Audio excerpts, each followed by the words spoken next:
of you. Violet! Wait! Violet! Violet!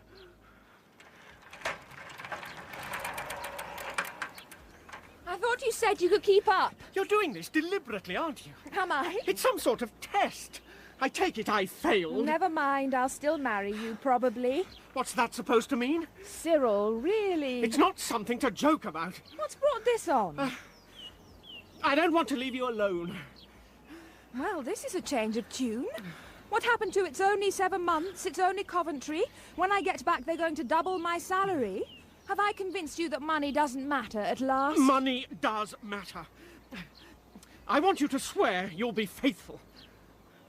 What? I think you heard me. Cyril Morton, this is not the Dark Ages. I mean it. If I thought you'd been looking at another man, I'd... What? What would you do?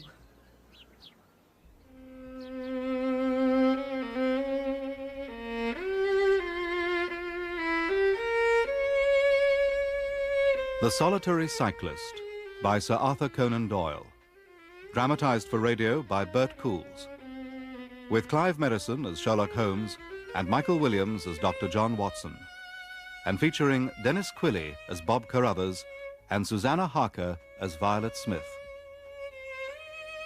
The Solitary Cyclist.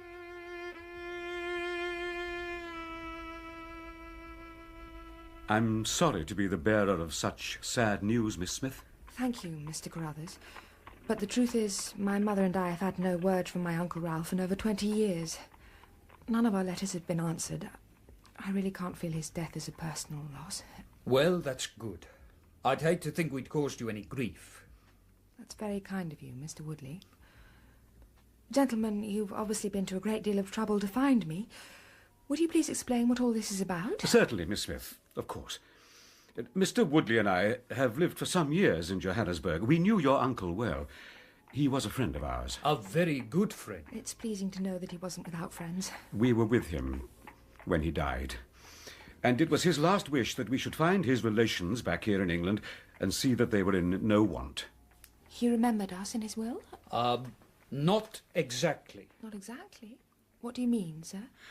I'm sorry to say that your uncle died in poverty. I don't think the old boy even made a will, did he, Bob? I don't believe so, no. Then I don't understand. It's simple. He was poor, but we are rich. Extremely rich. So he left you to us to look after, so to speak. Mr. Woodley, neither I nor my mother are in need of charity. Oh, Miss Smith, your uncle was entirely frank with us about your present circumstances. Indeed. And I hope that what I'm going to suggest will be acceptable to you. And what are you going to suggest, Mr. Carruthers? I'm a widower, Miss Smith, with a 10-year-old daughter, and I own a fine property in Farnham on the borders of Surrey. Mr. Carruthers... No, a job. He's offering you a job.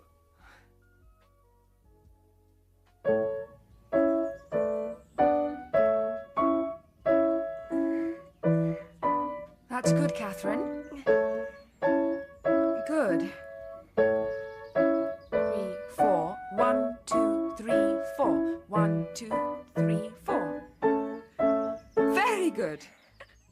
Was that better, Miss Smith? Very much better. Is it good enough to play to Papa? Oh, I think so. Good. I like it here. What, in England? Do you? Better than Africa? Africa's horrid. People die there. Oh, Catherine. Is your mother dead too? No, she's not. She lives in London. That's why I go there each weekend, to see her. And your father? No, Catherine, he is dead. Oh, I'm sorry. Thank you. He died when I was about your age. A long time ago. What was he like? He was rather like your father. He was tall and handsome and kind. He taught me the piano. Sometimes, as a special treat, I used to play for him when he sang. My papa can sing. I didn't know that. had a favourite song. Would you like to hear it? Oh, yes, please. I haven't played it for a long time.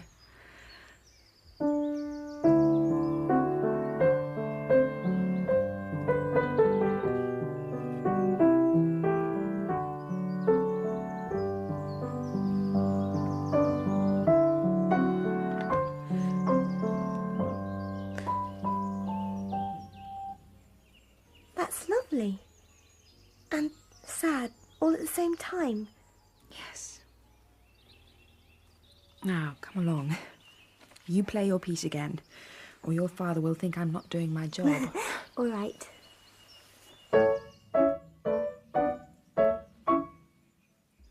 Catherine? Miss Smith, What is it? I'm so pleased you've come to live here. Home, home, sweet, sweet home. There's no place like home. There's no place like home.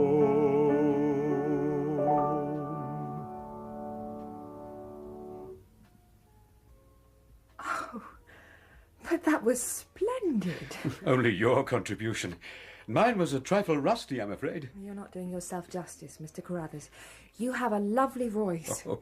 It's easy to see where Catherine gets her musical talent. Thank you, Miss Smith. It's no more than the truth. The change in Catherine these last weeks has been remarkable. I can't thank you enough for accepting this position. She's very talented. Talent is useless without a teacher sensitive and caring enough to develop it properly. Thank you, sir. Shall we try another? I should enjoy that. You don't regret coming here, I hope? Why, no, certainly not. Surely I haven't given the impression... No, of course not. Forgive me. I just wanted to be sure that you're happy here. Please don't be concerned, Mr. Carruthers. I'm very happy. Have a safe journey. My regards to your mother. Thank you, sir. How far is it to the station, Papa? About 6 miles, my dear. If I had a bicycle, I could keep Miss Smith company. When you're older, I've told you. Oh, It's very kind of you, Catherine, but I love the solitude. The country lanes are so quiet, I enjoy the chance to think. what do you think about? Catherine. Oh, all sorts of things. Now I must go or I'll miss my train. Oh, Miss Smith, Yes, sir? I wish I could have given you more warning, but I'm afraid I only found out myself this morning. Mr. Carruthers? It is only for a week. When you get back here on Monday, we shall have a guest. This is first-class brandy. Well, when Mr. Carruthers returns, you can tell him so. I'm sure he'll only be a few moments. He always did have a taste for the best things in life. Fancy running off to see to business when he's got you sitting in here. Mr. Woodley, please. He's old, that's his trouble. That's no way to talk about your host, No sir. blood in his veins, not like me. Or you, eh? Mr. Woodley. Oh, come on. You don't need to pretend with me. I have absolutely no idea what you mean. I've seen the way you've been looking at me. This is absurd. That's a very pretty neck. So smooth. I can give you diamonds. Diamonds like you've never dreamed of. Keep away from me, sir. And dresses too, the best that money can buy. Let go of me! Not till you say yes. What? I'm asking you to marry me. You're mad! Let go! Woodley, stop it! Stop it! Do you hear me? Ah, shut up, old man! Ah! Mr. Carruthers! I'm quite all right, thank you, Miss Smith. Your face is bleeding. Please, don't concern yourself. Woodley, get out of my house and don't come back. Do I make myself clear? Oh, perfectly clear. Goodbye, Miss Smith. And think about what I said. I don't take no for an answer.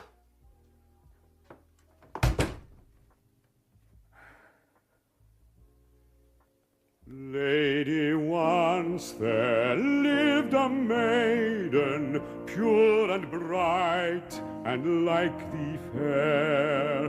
But he wooed and won her, filled her gentle heart with care. Ah, Miss Smith, good morning. Did you have a pleasant trip down? No, Mr. Carruthers, I did not. What's wrong? I'm sorry. I didn't mean to be rude. I'm a little angry, that's all. Angry? Has something happened? Something unpleasant? If that man Woodley has been... No, but this has nothing to do with Mr. Woodley. I haven't seen the least sign of him for weeks, thank goodness. Then what's upset you? I'm not upset. I'm angry. Someone has been following me. Following you? A man on a bicycle, along the road past Charlington Hall. Do you know this man? No, I don't recognise him at all. He's quite old, I think, all hunched up, and he has a full black beard. Do you know anyone like that? No, I don't. He doesn't approach me or call out or anything. He just follows me. He's been doing it for 3 weeks now, every weekend. Oh, why haven't you mentioned this before? That's a very lonely stretch of road. I don't think I'm in any danger.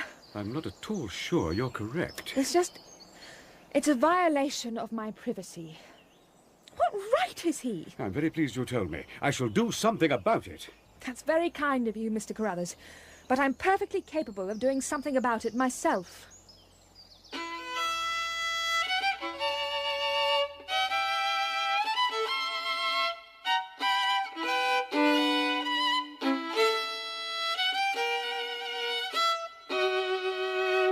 My dear Miss Smith, I'm extremely busy at present. Mr. Holmes, I am in need of your help. I'm engaged in a case of the utmost importance. It requires my undivided attention. All I ask is that you hear my story and give your advice. No, I'm sorry, but it's quite impossible.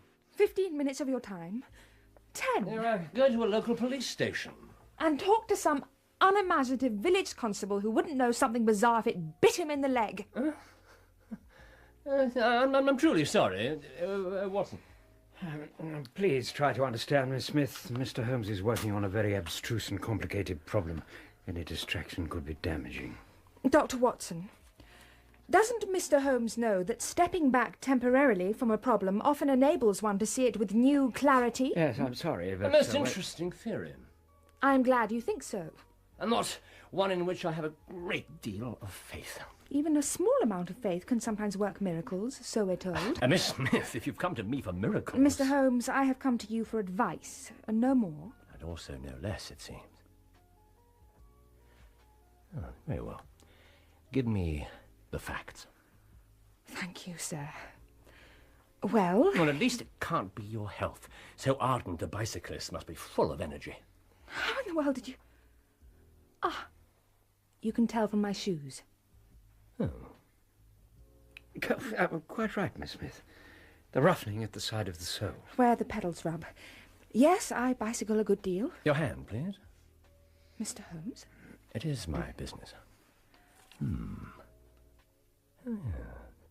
Yes, I thought for a moment that your profession was typewriting, but of course, no, it's obviously music. These spatulate finger ends are common to both. Indeed. Your face. Yes, there's a spirituality about the face which the typewriter does not generate. Yes, Watson, this lady is a musician. Yes, Mr. Holmes. I teach music. Yes, in the country, from your complexion. Near Farnham. Yeah? Oh, the Surrey border. That's a beautiful neighbourhood. And full of the most interesting associations. It was near there that we arrested Archie Stamford, the forger. You remember, Watson? Yes, I do. So, Miss Violet Smith, what exactly has happened to you near Farnham on the borders of Surrey? Then he heeded not her weeping, nor cared he her life to save. Soon she perished, now she's sleeping in the cold and silent grave.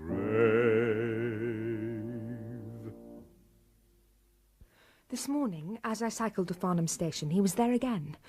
So I laid a trap for him. Good for you. The road is mostly straight, but there's one sharp bend. I pedalled round it very fast, then stopped. I expected him to shoot past me before he realised that I was waiting for And him. you'd have had your first close view of his face. Exactly. But that didn't happen. No, it didn't. He never appeared. He guessed your plan. He was waiting on his side of the bend. That's exactly what I thought. So I went back and looked.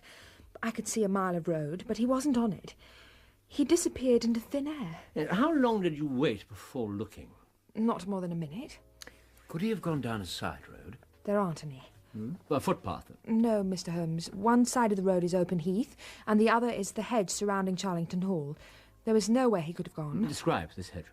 Well, it's very old and dense. A yew hedge, I think. Where is the entrance to the hall grounds? It's in that road, but a long way further back. He certainly didn't have time to reach it. Did your employer take any action, as he promised? He ordered a horse and trap and a groom to drive me. But this morning you bicycled again. For some reason, the trap wasn't delivered. It's not coming till next week. Now, apart from this unwanted attention and the incident with Mr. Woodley, has anything else happened to disturb your life in Farnham? Oh, no, Mr. Holmes. It's been quite idyllic. Ah, well, I'm delighted to hear it. What is the household? Just one other. Mrs. Dixon, the housekeeper. Where is your fiancé? In Coventry, until the autumn. Have you told him of this newfound happiness? I've informed him of my new position. Yes, of course. He wouldn't pay you a surprise visit. Mr. Holmes, as if I shouldn't know him. A full black beard can conceal a good deal. Have you had any other admirers? Several. Before I knew Cyril. Since? Well, there was this dreadful man Woodley, if you can call him an admirer. No one else. Well, Who is he? well, my employer, Mr. Carruthers, he takes a good deal of interest in me. Ah. We are rather thrown together. Yes, of course. I must ask if this, interest is reciprocated. Mr. Holmes, I'm engaged to be married. Quite so, but this Mr. Carruthers is both attentive and considerate, and your life in his household has been idyllic. Sir, my feelings towards Mr. Carruthers are not those of a woman to a prospective husband. I hope that is clear. Abundantly. Thank you. Miss Smith, you told us that you live with your mother. That's correct. Your father is dead? When I was 9 years old. Ah. He was James Smith. He conducted the orchestra at the old Imperial Theatre. Hence, of course, the great love for music. Now, as I said, Miss Smith, I am very busy just now. I see. But I will find time to make some inquiries into the case. You will let me know of any fresh developments. Certainly. Thank you, Mr. Holmes. Take no step without letting me know. Goodbye. Goodbye, gentlemen. I'm sure that all will be well. Thank you, Doctor. Goodbye. Goodbye.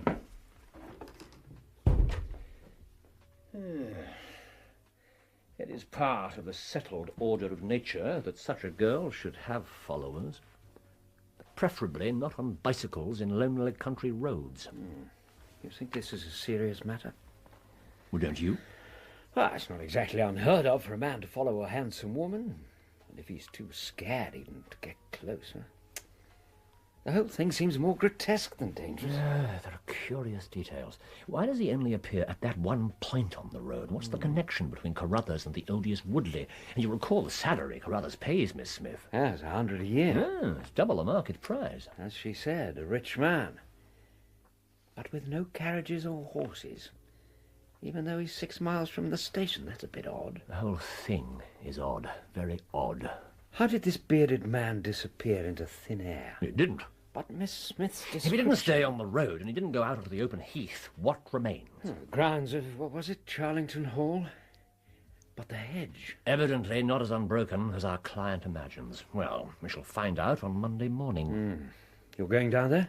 No, you are. Soon she perished, now she's sleeping in the cold and silent grave. You really have done remarkably badly. Badly?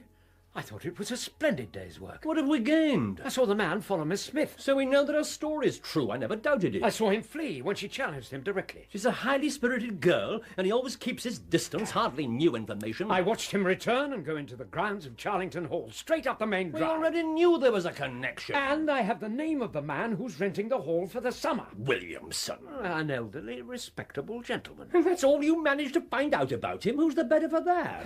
I send you for information, and you go to a house agent's. Oh, you couldn't have come up against a more effective wall of professional silence if you'd gone to a lawyer or a doctor. This is ridiculous. What should I have done, for God's Hidden sake? in the hedge, not on the heath. You'd have been close enough to see his face, and then visited the nearest public house. That's the centre of country gossip. Oh, they would have given you the name of everyone at the hall, from the master to the scullery maid. Oh, remarkably badly. The thirst that from the soul doth rise doth ask a drink divine. But might I of Jove's nectar sup, I would not change for thine.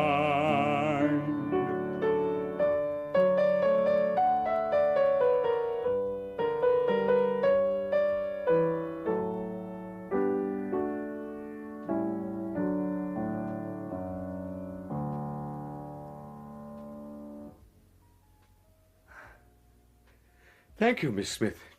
That was beautifully played. I love accompanying songs.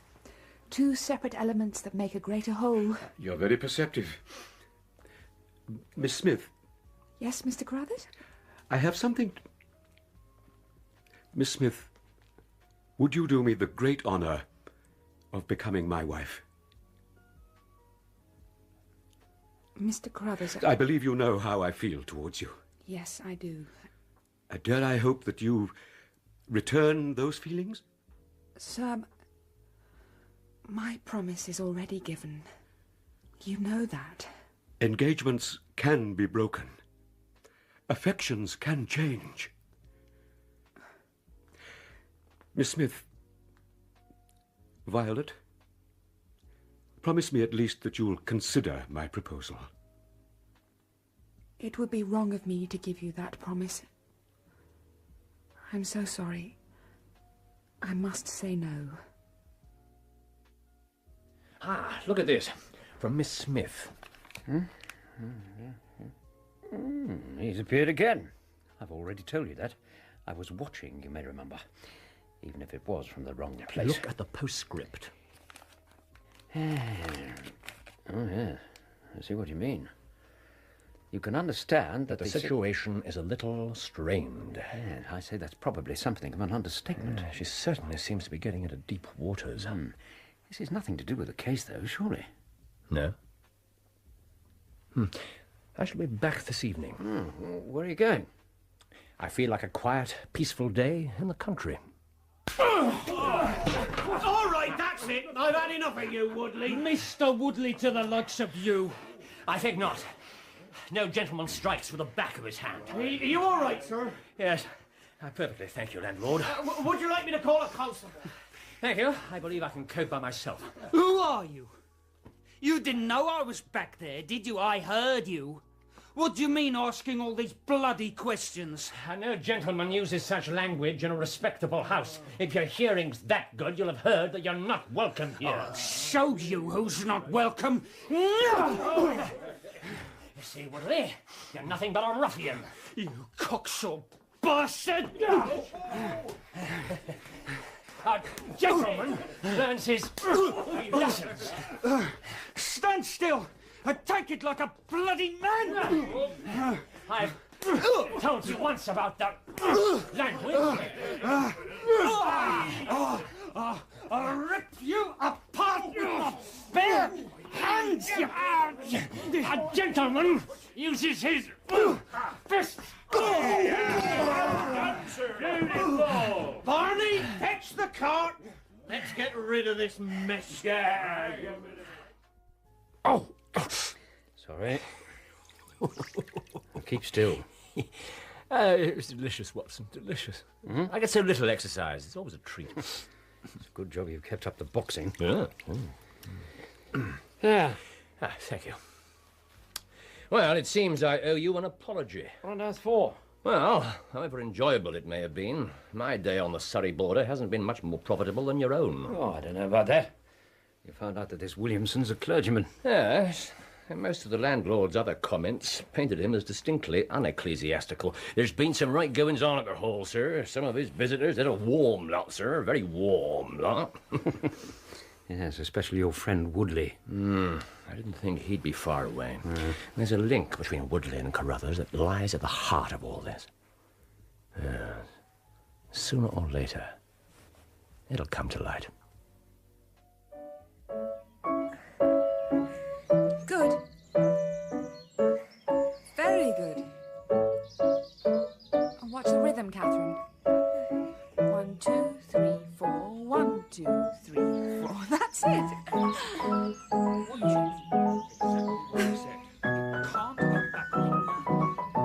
Catherine, stop for a minute. But I'm nearly at the end. Stop. I'll say they've changed. Have I done something wrong? No, I'm sorry. Old man, are you blind as well as bloody stupid? Keep your voice down, you idiot. Careful, I'm not in a very tolerant mood. Read this. Is that horrible man? I thought he'd gone away for good. Yes, so did I. Listen. This changes everything. Well, what are you going to do about it? Nothing, I suppose. It's up to me now. You keep away from her, do you hear me? Keep away from her. I don't want her hurt. Listen, you will not be surprised to hear that I am leaving Mr. Carruthers' employment. On Saturday, I come up to town and do not intend to return. What's happened? Woodley's shown up at Carruthers' house, shouting oaths and swinging his fists. Yes, he looks more awful than ever now, for he appears to have met with an accident. Here. Thank you. I loathe and fear him more than I can say. Woodley and Carruthers. What is the link between them, do you suppose? Business partners or some such? Two such different men. And where does the late Ralph Smith fit into the picture? Goodness knows. At least our client has someone on the spot to protect her. We can rest easy. Can we? Well, surely we can. It's only for 2 days. All my troubles will be over by Saturday. So I trust, Watson. So I trust. I would shield thee from all danger, save thee from the tempter's snare. Lady, shun that dark-eyed stranger. I have warned thee, now beware.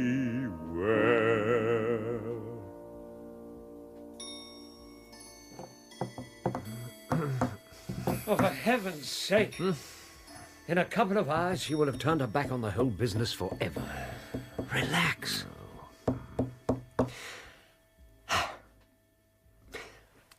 Get your hat and coat. What? And your revolver.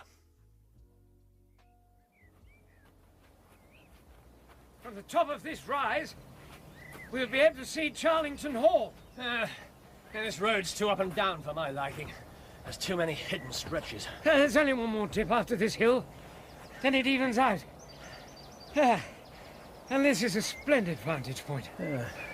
You can see for miles. The bend in the road, the long stretch of hedge, and then the entrance to the hall. Our client described it very well. She's a good eye. That's high praise coming from you, particularly for a woman. I've given her a margin of half an hour. What exactly do you plan to do? I'll simply be there as she passes the gates of the hall. Are you going to confront this bearded cyclist? Well, that depends entirely on what happens. What do you expect to happen? I have absolutely no idea. We'd better get walking if you want to be at the hall before Miss Smith. Holmes? Look, Watson. Where? A horse and trap. The field glasses, quickly. Oh, damn. What is it? That trap has a bicycle slung on the back. It's her. Already? She must be taking an earlier train. Fool, I should have allowed for that. Come on. Oh, damn this road. I can't see the trap. It's only for a moment. There! Here it comes! And nobody on it. But too late. It's abduction and heaven knows what else. Wait here! For God's sake, be careful! Oh, Holmes! stop it, Watson! We need it! Whoa! Whoa there! Whoa! Oh, that's it. That's the way. Easy, easy. Good man.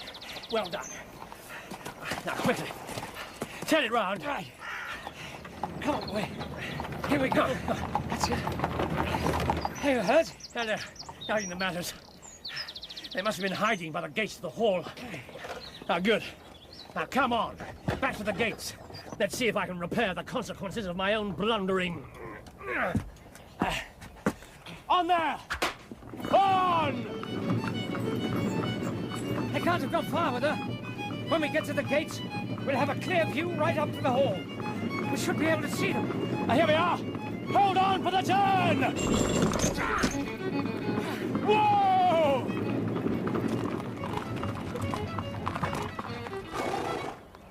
Where the devil have they gone? They must be inside already.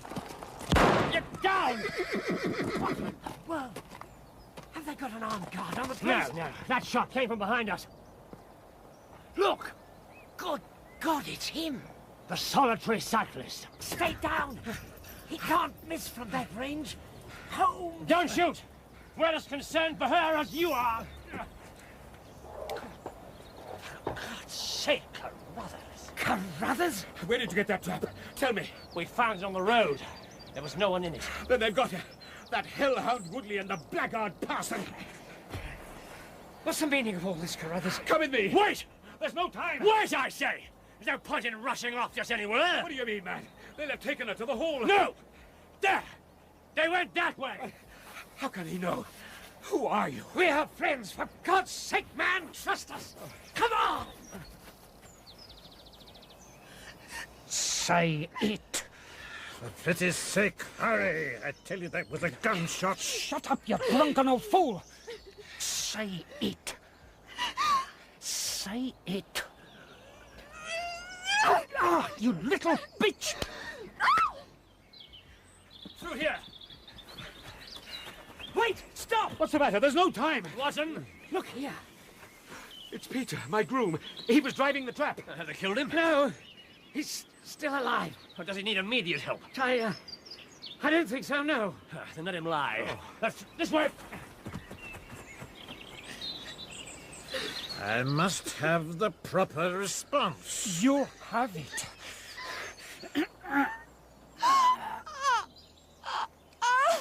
Say it! I do! I pronounce that you be man and wife together. What God hath joined, let no man put asunder. Now, for the love of heaven, let's get out of here. Release that woman!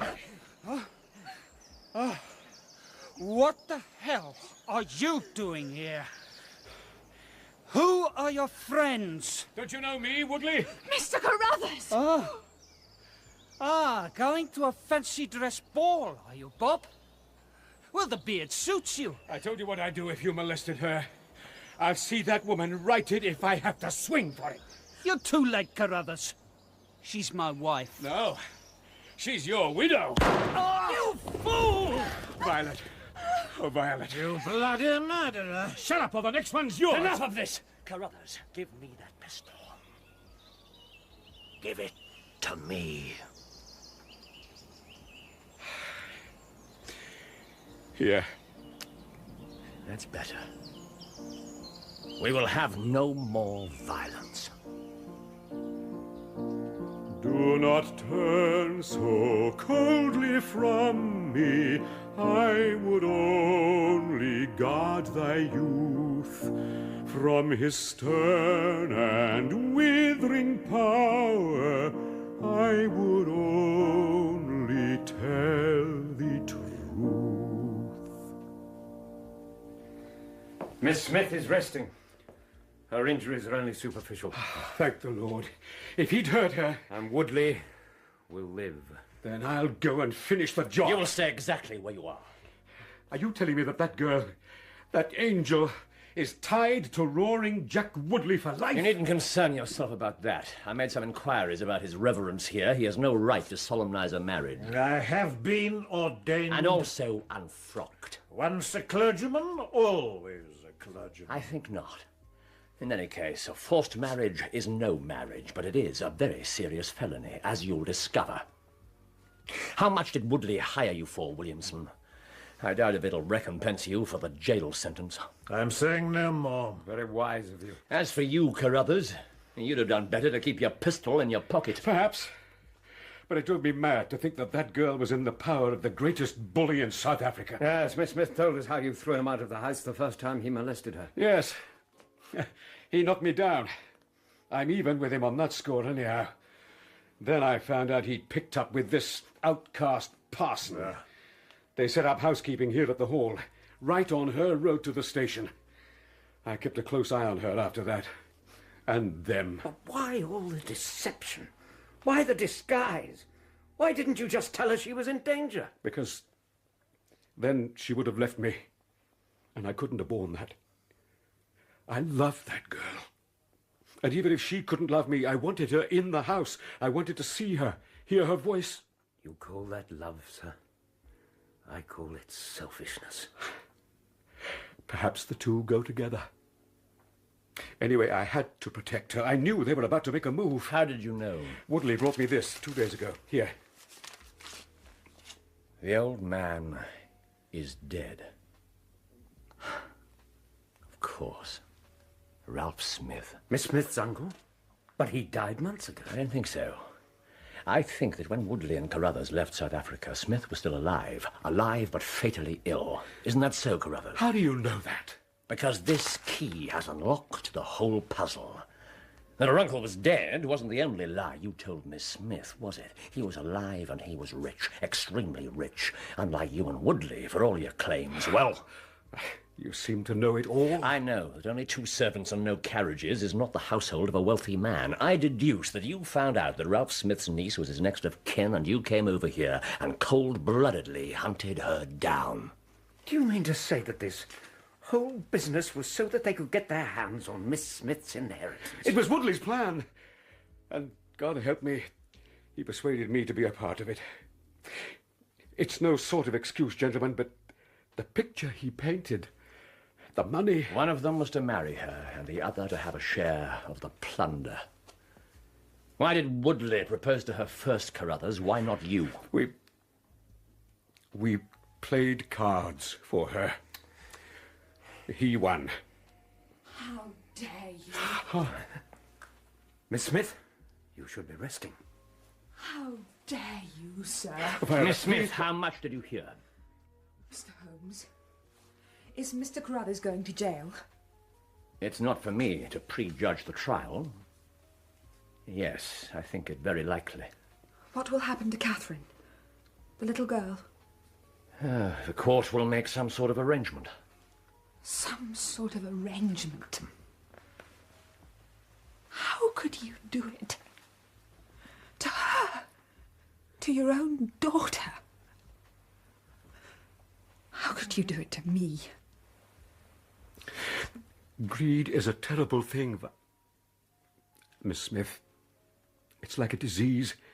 It eats away at you, changes you completely. I haven't always been the man you see now. I beg you to believe me. I would have been worthy of you once. You beg me to believe you? Every single thing you've told me has been a lie. Except one. I do love you. Did you truly feel nothing for me at all? I was so happy. I don't think I'd ever been so happy. Not since my father was... How could you make someone so happy and then just snatch it all away? I wish to God I'd never set eyes on you.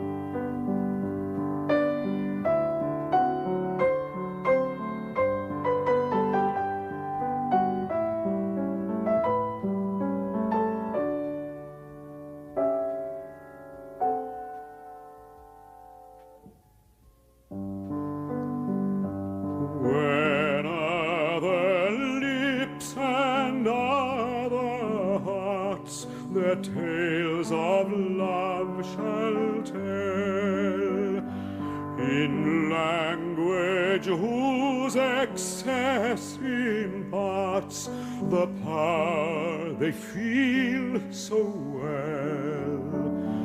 There may perhaps in such a scene some recollection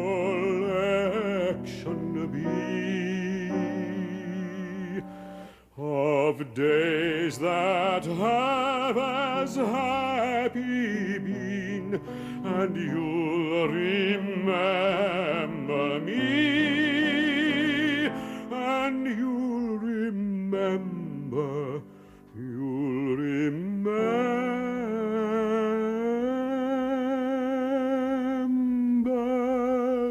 me.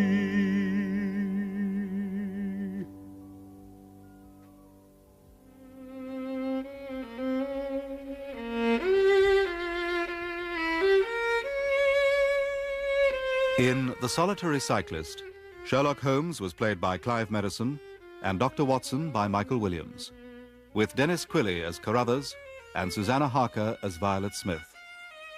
Woodley was played by David Holt, Williamson by Peter Penry Jones, Catherine by Cyril Jenkins, and Cyril by John Webb. Other parts were played by members of the cast. The pianist was Michael Haslam, and the violinist was Leonard Friedman. The Solitary Cyclist was dramatized for radio by Bert Coules and directed by Patrick Rayner.